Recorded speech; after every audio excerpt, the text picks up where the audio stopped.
dipersembahkan oleh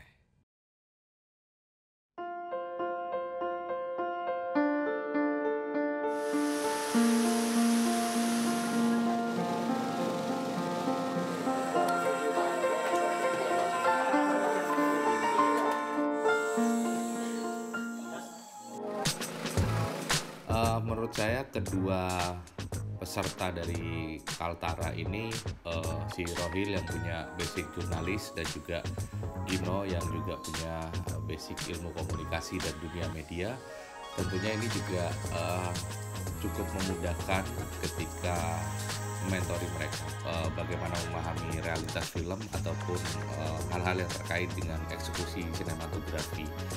Mungkin saya hanya mendampingi kedua peserta untuk mensupervisi, utamanya untuk produksi ya, bagaimana pengelolaan waktu, bagaimana strategi syuting di lapangan, karena memang medannya cukup luar biasa, kita ada di pedalaman. Tapi yang jelas kedua peserta ini sudah memiliki chemistry karena mereka berteman cukup lama. Artinya ini hal-hal yang juga membantu komunikasi tim dalam produksi.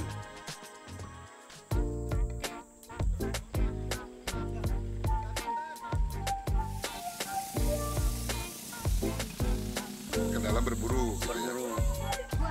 Sandi seorang pemuda suku Punan Batu sebagai ketua RT, yang dimana dia emang benar-benar udah beda dari masyarakat yang lain karena dia udah memilih menetap, dan notabene di sana emang masih nomaden, berpindah-pindah, lebih banyak berinteraksi sama orang di luar dan menggunakan handphone, walaupun di sana tuh susah jaringan. Jadi proses Sandi mencari jaringan itu salah satu yang kalau bisa dibilang effort dia untuk membantu masyarakat di desa.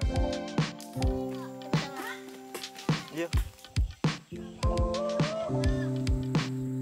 Mungkin proses yang panjang di Eagle World Documentary Competition bisa menjadi kal begitu ya untuk menjadi seorang dokumentaris. Artinya teman-teman di Gembleng bukan hanya pada saat produksi, melainkan teman-teman bisa mengalami setiap proses yang diberikan oleh Eagle World. Teman-teman tidak kapok untuk menjadi dokumentaris, karena memang menjadi dokumentaris itu harus dekat dengan realitas, dengan kenyataannya, dan harus siap dengan berbagai situasi di lapangan. Berapa ya? 5 tahun belum ya?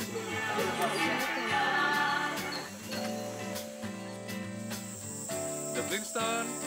Di proses syuting juga kita di hari pertama kita nggak bisa ngapa-ngapain, kita harus nginap dulu di Tanjung Selor dan besok paginya baru bisa pergi, karena prosesnya juga kita harus jalan darat, itu ke perbatasan di Pangkalan itu sekitar 1 jam lebih, dan juga kita untuk sampai ke rumah subjek itu kita harus naik perahu yang kecil gitu, terlalu penuh juga nggak bisa lewat situ. Kenapa? Karena menyesuaikan kondisi air. Nah, itu naik perahunya aja, terus kemudian sampai ke rumah subjek. Nah, nggak sampai di situ aja rupanya perjalanan kita.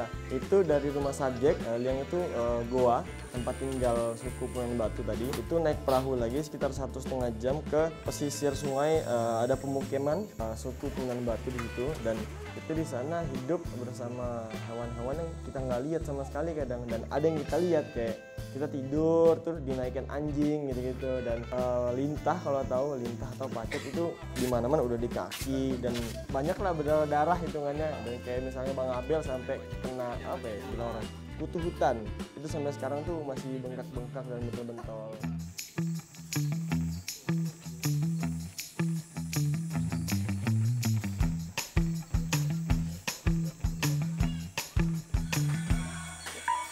Tapi setidaknya film ini bisa lebih membuka mata kita tentang saudara-saudara kita yang masih tinggal di tempat-tempat yang lumayan di pedalaman seperti ini. Kedepan kita juga harapannya film ini bisa menjadi jembatan komunikasi agar semua orang memberi perhatian, baik pemerintah ataupun pihak lain terhadap kondisi mereka di dalam hutan.